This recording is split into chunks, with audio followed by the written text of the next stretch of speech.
Millised võivad olla siis pikemas perspektiivis tervisele mõjud sellel ülekaalul?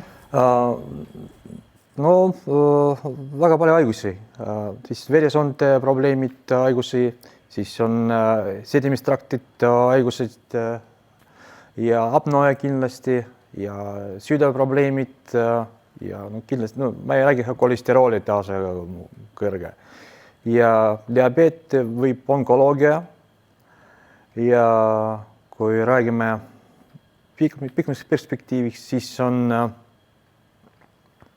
kui inimene on ülekaaluline ja siis ei saa lapsi. See on kõige halvem. Ja väga palju haigused on, siis on see, mis on ohtlik, kui inimene on ülekaaluline.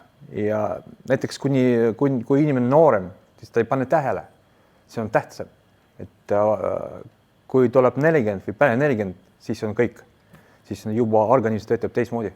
Aga täname teid, Artur, nende kasulike nõuannete ja huvitavate mõtete eest. Aitäh! Aitäh teile ka, väga tore!